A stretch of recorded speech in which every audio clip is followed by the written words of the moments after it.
In this video, we will discuss breaking bad news. We'll consider some of the existing skills we've talked about on Consultations for Health and some additional considerations to help ease the process.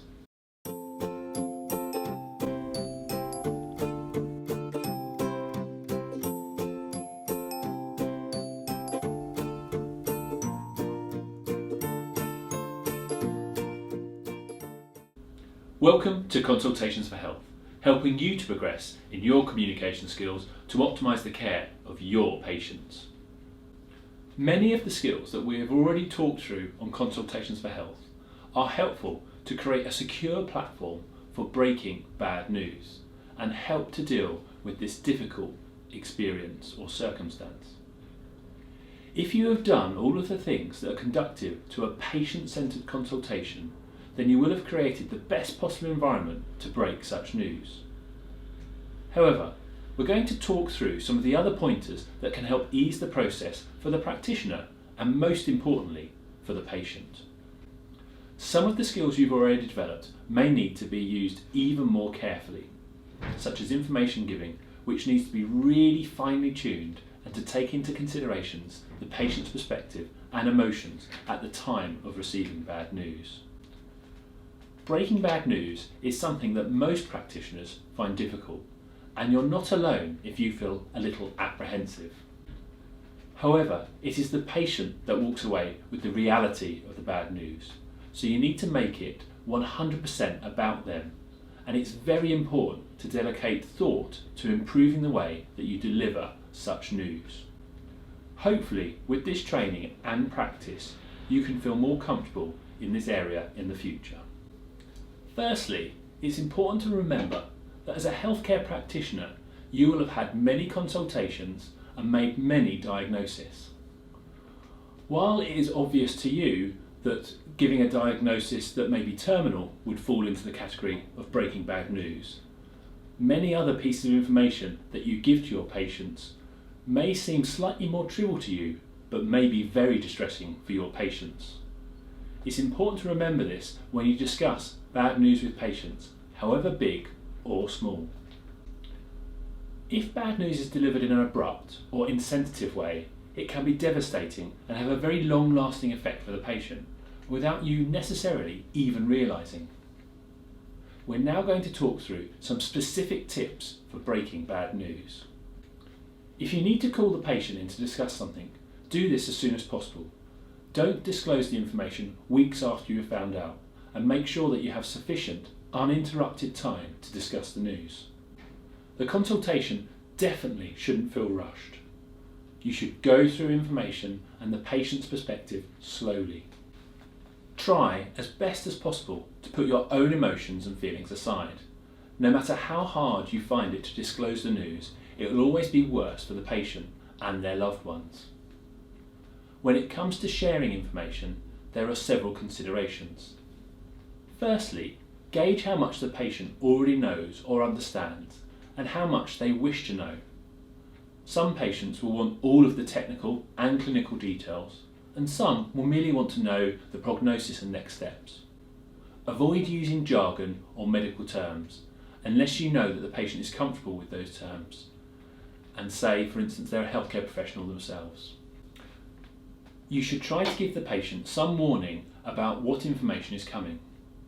For example, I'm afraid the test did show something that we need to discuss today.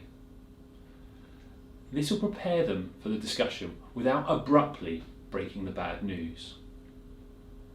The information that you give should be basic, simple and honest.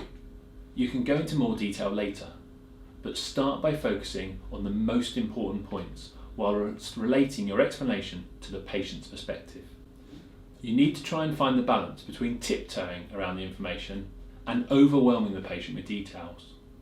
You should find the middle ground that best suits the patient in front of you. Try to put the information in small chunks and verbally categorise it, checking that the patient understands throughout. Make sure to give them ample time to take the information in.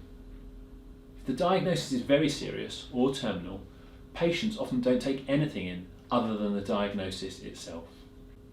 The next topic regards being sensitive to the patient. when breaking bad news, it's even more important than ever to be sensitive towards your patients. You need to read their non-verbal cues and respond appropriately. If the patient is staring vacantly, don't carry on giving them information. You need to allow for the patient to shut down or be in denial about the news. Pause more than you usually would to give the patient opportunity to ask questions about each part of the information you're giving them, and give them that time to process the information. Respond to the patient's feelings and predicament with acceptance and genuine empathy. If the patient's feelings aren't explicit, elicit these directly. It may help them to process their emotions. Other considerations involve those of planning and support. Once you've identified all the patient-specific feelings and concerns, help them to break down these overwhelming feelings into concerns that are manageable and can be dealt with or discussed one by one. Identify with the patient a clear plan for going forward. If the patient leaves with worrying news but isn't sure about what's going to happen next, this can be extremely distressing. Again, you need to find a balance between giving the patient hope and being realistic. This can be difficult to get right, but can make a big difference to the patient's outlook. Try to emphasise how you are going to help the patient. You can do this by using the pronoun we instead of you. There is a big difference between you need to think about the options and we will think about the options. During the closing, there are several things to be aware of. Check the patient's understanding of the main points and make sure all of their questions have been answered. Set up another appointment and make sure the patient understands the next step. During a time that can be very distressing, it's especially important to safety net. The patient may not take everything in the first time, so reiterate how they can contact you or other support networks that are available. In summary, there are a lot of additional considerations when breaking bad news, but this should be easier if you have created a patient-centred environment. The three main things that the patient should take away so they are not overwhelmed are the main clinical information, the next step going forward, and who they can contact if they need to for any help or advice. Thank you for watching Consultations for Health. Don't forget to like our Facebook page, follow us on Twitter, and subscribe to this channel.